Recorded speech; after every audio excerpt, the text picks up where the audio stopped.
samay maam ñam ma gënal seeni maam kan samay maam ñam ma gënal seeni maam samay maam ñam ma gënal seeni maam kan samay maam ñam ma gënal seeni maam bambara bambana Joola Casamance Palanta Bissau Lébu Ndoy Sénégal man samay maam ñu ma gënal seeni maam samay maam ñu ma gënal seeni maam samay maam ñu ma gënal seeni maam man samay maam ñu ma gënal seeni maam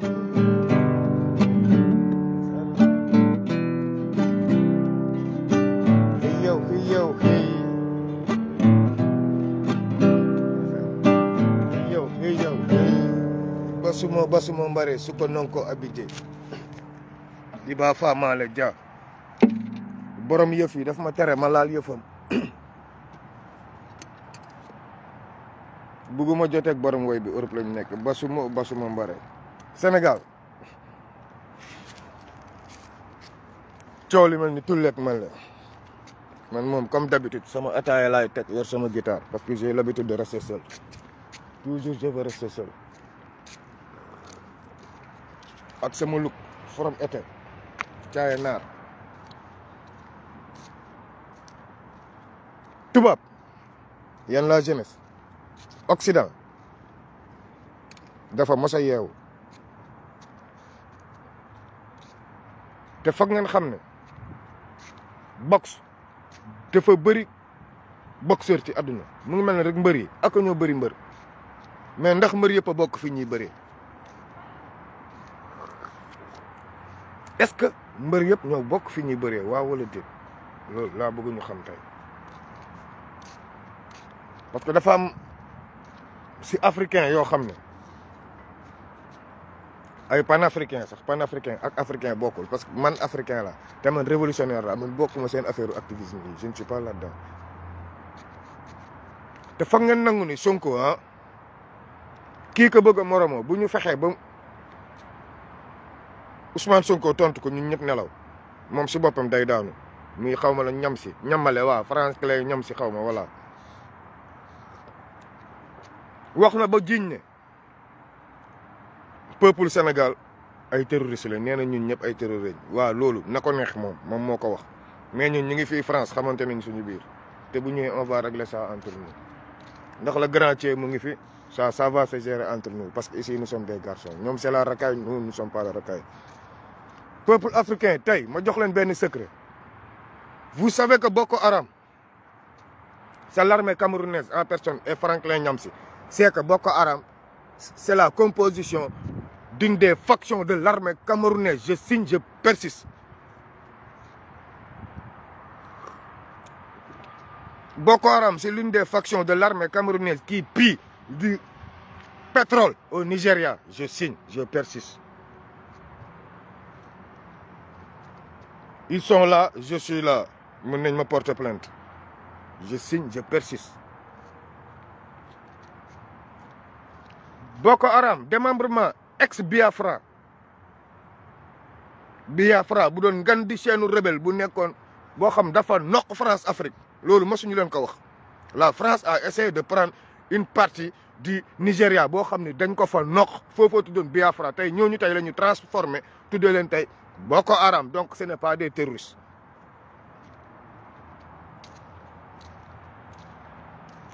pourtant Franklin Nyamsi xam na tu sais ça tu sais que Boko Haram c'est camerounais pourquoi tu n'as jamais dénoncé ça vous avez jamais vu ici en Europe nous tous nous sommes là un Camerounais ne manifeste jamais un Camerounais ne réclame jamais leurs droits parce que les Camerounais là sont là soit Camerounais c'est pour baiser femmes blanches les garçons non les filles c'est pour avoir un vieux toubab moi tous les Camerounais que je connais ici vivent avec des blancs Il y en a même qui vivent d'eau. Ça, je l'ai vu de mes propres yeux. Personne ne me l'a dit. Je l'ai vu de mes propres yeux.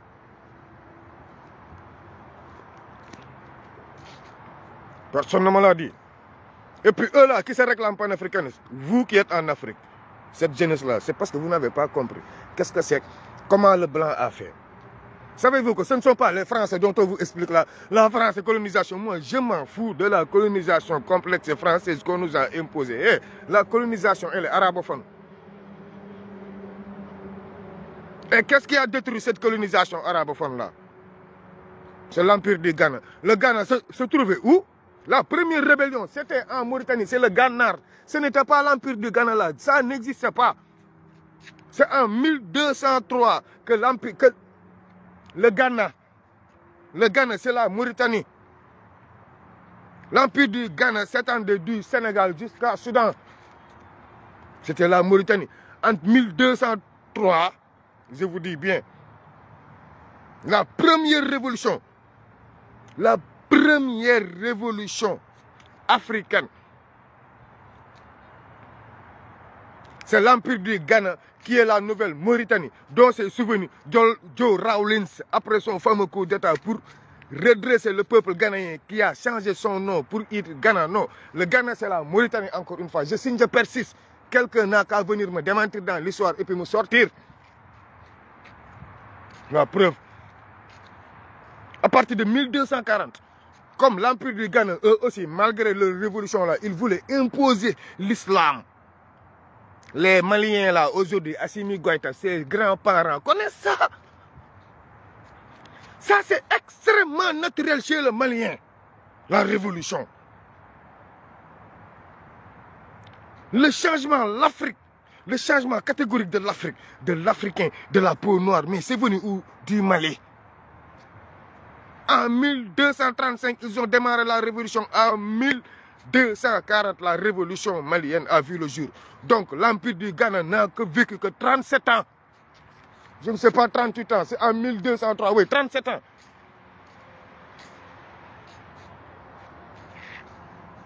Oui. Malgré l'empire du Mali n'a jamais récupéré après le royaume du Ghana. Parce que le Ghana s'est transformé en royaume. Parce que l'empire du Mali s'est transformé carrément en une batterie de chevaliers de guerre. Qu'est-ce que l'Occident a fait? Quand l'Occident est venu, il a dit que ce peuple-là, il se respecte trop par rapport à le royaume. L'Occident a pris pour commercer des gens comme Franklin Nyamsi. Des gens que j'appelle les saupoudrages de l'Occident. C'est les saupoudrages de l'Occident, comme Franklin Nyamsi. Des gens qui ont tellement vécu avec l'Occident que l'Occident a tellement manipulé dans la langue de Molière. Et puis lui aussi, il s'est bien manipulé dans la langue de Molière. Il est de très grande gueule. Son avocat là, je le vois. Heureusement que je ne le salue même pas. Pourtant, on se rencontre dans les manifestations. L'AS n'est pas une idéologie de division. Et vous n'allez jamais voir un militaire panafricaniste. Moi qui vous parle, je ne serai jamais un panafricaniste. Je suis africain. Point. Vous n'allez jamais voir. Assimi Goïta n'est pas panafricaniste. C'est un révolutionnaire. Ibrahima Traoré n'est pas panafricaniste. C'est un révolutionnaire africain. Tchani n'est pas panafricaniste. C'est des révolutionnaires, pas des panafricanistes. Ils n'ont jamais vécu en Europe. C'est vous, la racaille de Paris, là. Comme Kémy Seba. C'est vous, la racaille de Paris, là. Vous pensez que vous êtes des panafricanistes. D'abord, votre code de langage, c'est bordélique. C'est pas africain. D'abord, votre code de langage, c'est bordélique. C'est pas africain. Vous êtes trop bordélique. Et c'est dommage pour ceux qui n'ont pas encore voyagé. Venir voir ce qu'on vous explique. Pourquoi je refuse de vous dire que moi je suis africain? Parce que j'ai mes origines et je garde mes cultures. Je ne suis pas un enfant des cités. Négatif. Moi je suis africain, brut. Un Casassais de sang, brut.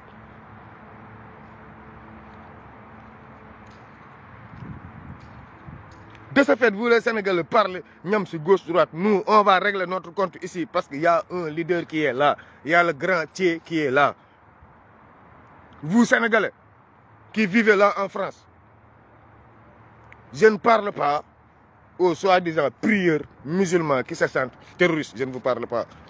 Mais les Sénégalais qui se sentent vexés, les Sénégalais qui se sentent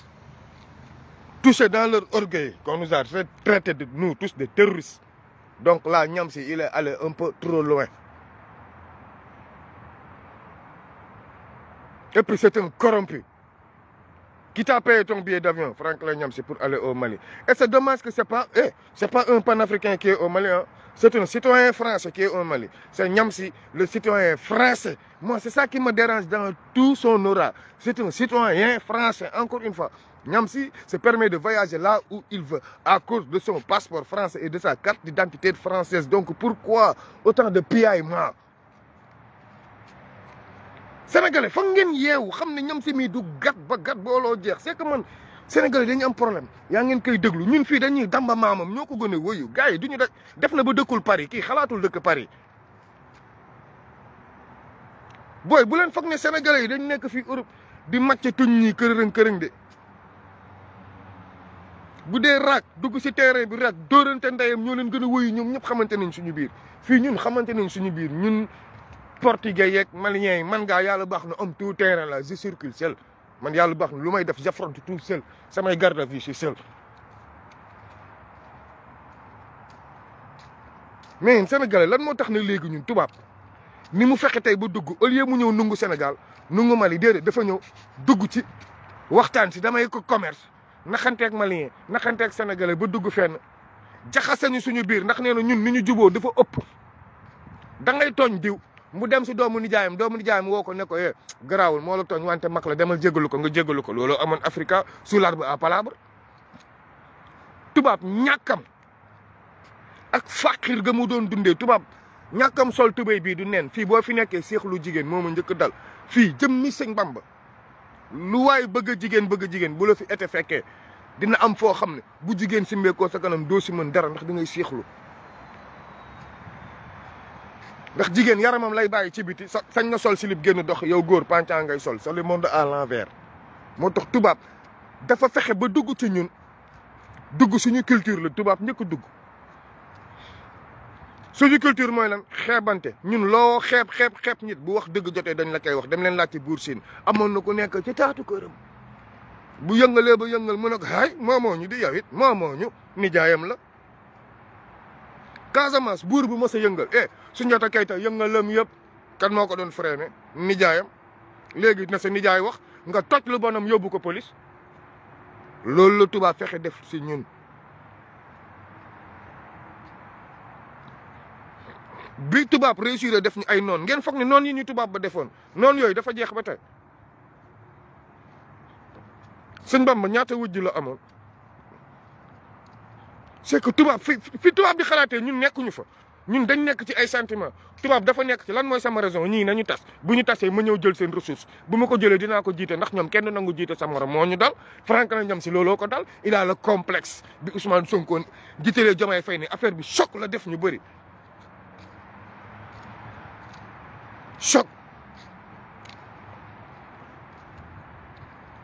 choc la def ñu bëri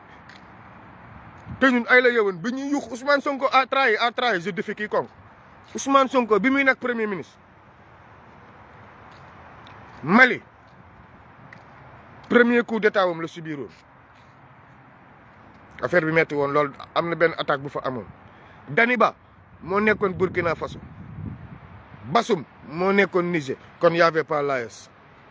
parce que j'ai très bien écouté le discours de Choguel Maïga non j'ai très bien écouté tey laa jël sama temps déglu premier ministre malien bi lu mu wax Ousmane Sonko espoir bu mu joxe woon xam ngeen ban espoir la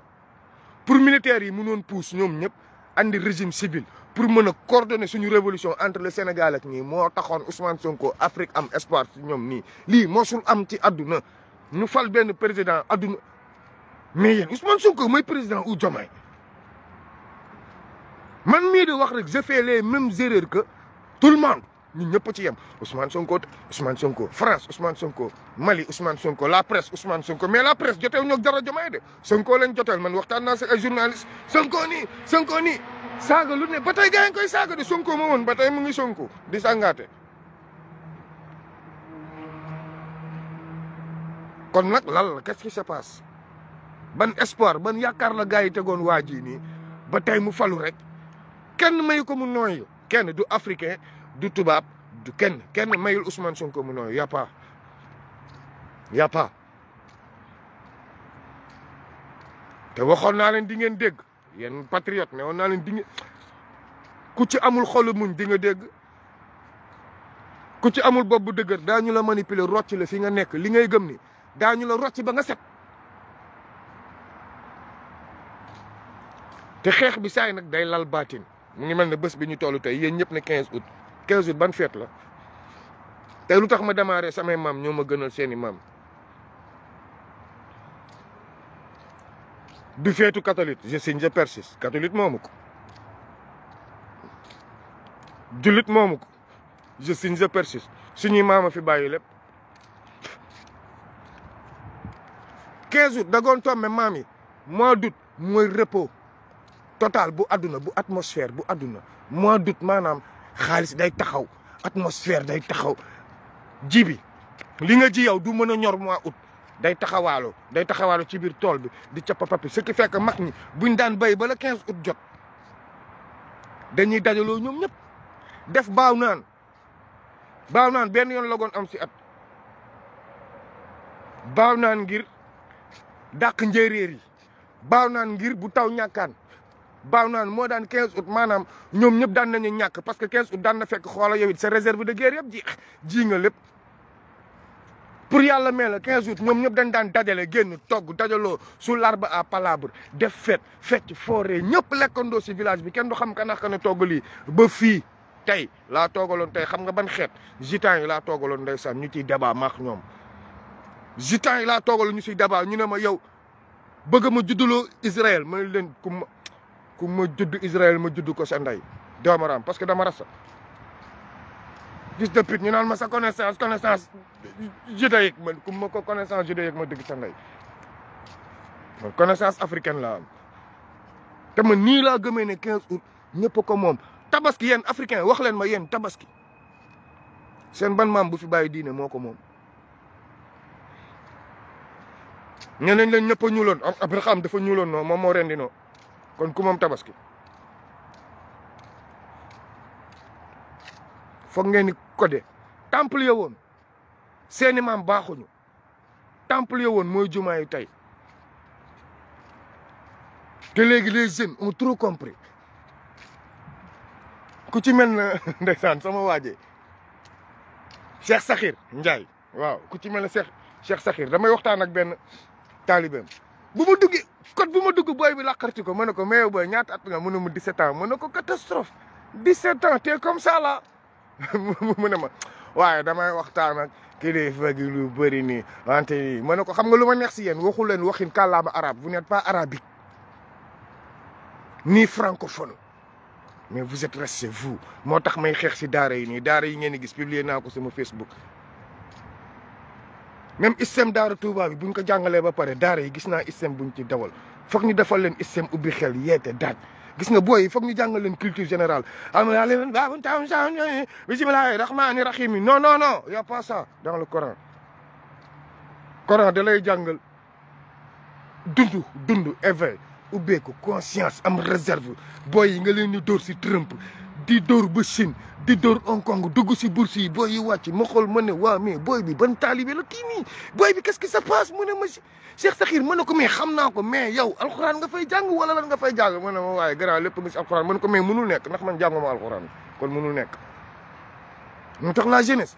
lu waay góorgóorlu ci xam-xam di nga ko soxla ngir sa njaboot lu waay góorgóorlu si xam-xam di nga ko soxla ngir sa njaboot di ngeen toll foo xam ne yéen jàng kese dootul maye dara jàng day am lu muy àndal xam nga lu muy àndal jub xam nga mooy leen suturaal sa bopp xam nga mooy leen jomb am njomb teef foog ngeen am loo leen di jomb def blog bi day jot si am ay njombateef yu bëri boo àndeex nit bu waxee dëgg taxawal na ko wax nga dëgg bu waxul dëgg taxawal na ko waaye li nga waxoon seetaat ko li nga waxoon seetaat ko parce que tey buñ ñu nemee duut baaraam rek lu bëri ñun la ñun parce que au lieu ñu nekk si TikTok yi dugg si panel yi di débat di réserver mais ay saaga ndey ngeen di fajee seeni programme dugg si nga dugg page yi dugg politique nga fekk fa sénégalais di saaga ndey ivoirien di saaga ndey malien doo comprendre lu xew dugg ndey ci diine yi fekk sénégalais yi murit yi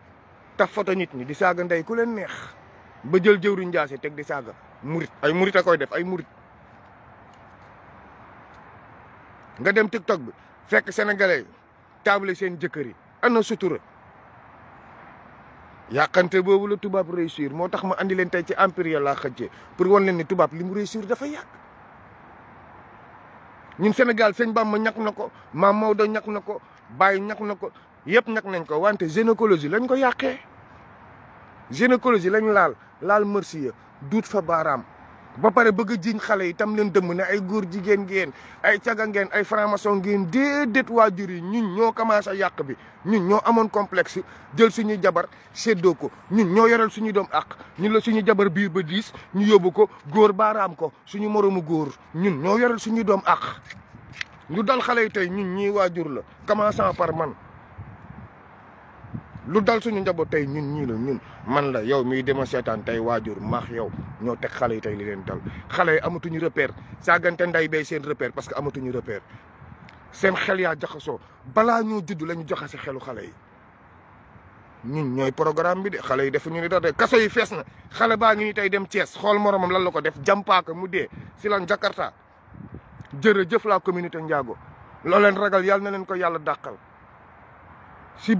bésu 15 août bi tey communauté Ndiago bu Thiès communauté Ndiago bu Thiès yàlla naa ci am numéro téléphone kenn dëj bi dinaa ci def sama wàll ba mu rëy ndax tey ni ngeen jëlee agresseur boobu tey taal ko tey exemple la fexe leen ba gis beneen booy bi ko yeboon ñoom ñaar ñooñu ki ngeen taal noonu fexe leen ba gis beneen booy bi balaa policier yi di ko gis ngeen taal ko c'est pour l'exemple gis nga xale ay waajuram bu ñu xamul fu ñuy taxaw bu xale bi génnee jikko mala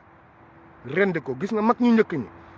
dañu doon dund bu garaaw gis nga nit am na fooy génne ci mag ñu njëkk ñi dañ lay rendi parce que Moussa moo fi andi loolu te Moussa du arab der bu ñu la suñu maam ñoo ko fi andi nit bu dundee ba ñiteetul ba génn surface nit maanaam taw yow te 550 000 cellules yi dawal sa cerveau tax nga stable saa mu wàcc ba 500 000 saa mu yéeg ñu ne la surdoué gis nga bu xasee wàcc ba nekk ay 125 000 cellules dund ni mala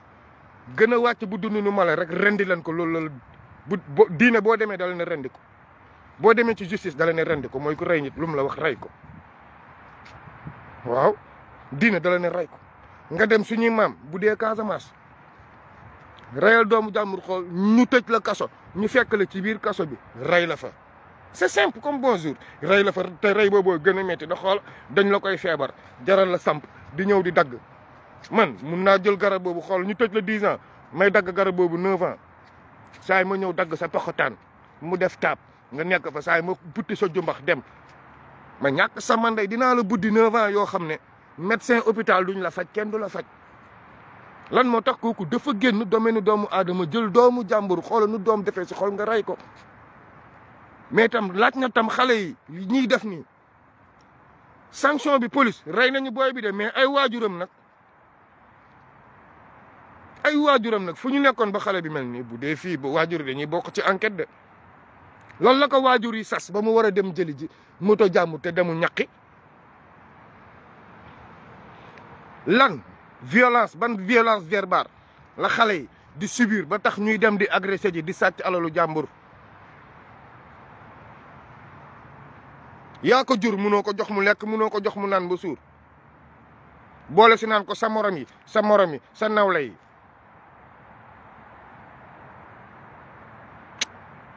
lii metti dafa bëri si dëkk bi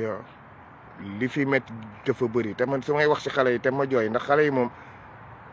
su ma gisee xale def lenn rek damay jéppi say waajur man looloy sama cat man damay jéppi mag ñi man au lieu ma dóor ci xale yi mais mag ñi laay jéppi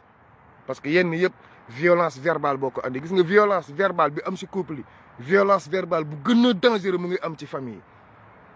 saay papa def xale loo xam ne xale bi dootu ko fàtte c'est fini saay nga wax doom loo xam dootul denc mémoire am c'est fini doom boobu répudié na la même boo lu ni dund ni da koy négocier bu dee doom boo xam ne nag double corps injection lay daw gis nga li nga ko wax noonu dafay tijji beneen corps bi xam nga xale benn corps lay dawee mais gis nga saa nga tufli ko wax bu ko metti boo xam ne gis nga bu tijjee beneen corps bi ba xale bi déclenché day mel na yàlla da ko taal te yéen xale yi wër sa gëg tee kenn yoru ko de ay lii barke nday nii ki bàyyi c'est archi faux archi faux archi faux sa baay ni mu amee wërsëg moom bàmmeelam moom kese noonu la sa nday amee wërsëg moom bàmmeelam moom kese noonu la yàlla bindalee yow wërsëg seen l'islam Sénégal c'est très contradictoire waaw yaay lii la ba pare ñu ne ah boo demee yama xam sa ndey dootu la tal sa baay dootu la tal ñëpp ku nekk day seetlu sa bopp yee l'islam Sénégal c'est contradictoire catastrophe ça c'est quel genre de religion dans mon pays waajur yi ñun ñoo war a toppatoo suñuy doom ñun ñoo yoreel xale yi àq faal nañ leen toppatoo xale yi te bàyyi histoire féticheur yi ñu leen di tagal non cottu ndey Afrique non man je ne comprends plus Sénégal da ngay war toppatoo sa doom di yar sa doom pour mu toppatoo la man Sénégal laa ko gis bu doom bi teelul toppatoo ngay sàgg ndeem di ko dufli ba xale bi dem xaru wala xale bi dugg si géej gi lap mais wala xale bi dem agressé ji dem sàcc ji jëmmi sëñ Bamba Sénégal seen diine amul de amul ça n'existe nulle part boo amee 1000 francs sa yaay moo la ko jox liggéey nday la Sénégal kese la am liggéey nday boo xam yamal xiyam boo fa demee sa yaay amu fa liggéey say jëf a fa ne yamal xiyam benn nday amu fa job faal yamal xiyam say jëf yow moo fa nekk gis nga sa ndey ak sa baay yar nañ la ba pare boo màggee ba majeur t'es mort dans le film yow sa bopp yow mii di ma xool ak man yow suñu digganteeg suñu borom kooku yoonu nday nekku ci yoonu baay nekku ci sa digganteeg sa soxna yoonu ndey nekku ci yoonu baay nekku ci gis nga ni ngeen wéetee noonu nga yoree responsabilité bàyyi leen doon ay ngaaka waay bàyyi leen doon ay ngaaka basuma mbare bàyyi leen doon ay